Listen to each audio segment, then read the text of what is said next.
How to fix Sony Live app not working problem.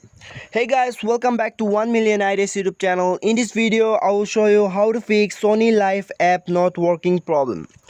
So guys, for this you have to go to your phone settings,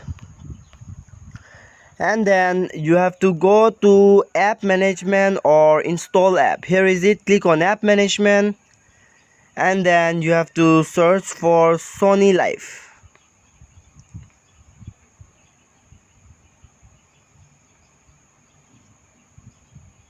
Just search for Sony Live.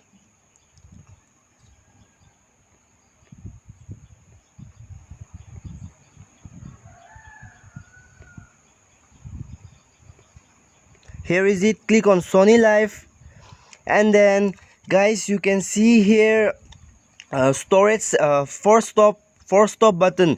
So click on force stop and press OK, and then you have to click on storage settings, and then you have to clear all the data here.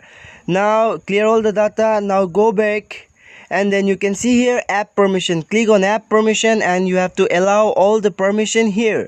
Now go back, and then you have to go to your phone settings, and you can see here software updates. Click on software updates, and guys, you have to see whether there is anything for the update. You have to update it, and then restart your phone and reopen the device. The problem will be solved. Thanks for watching.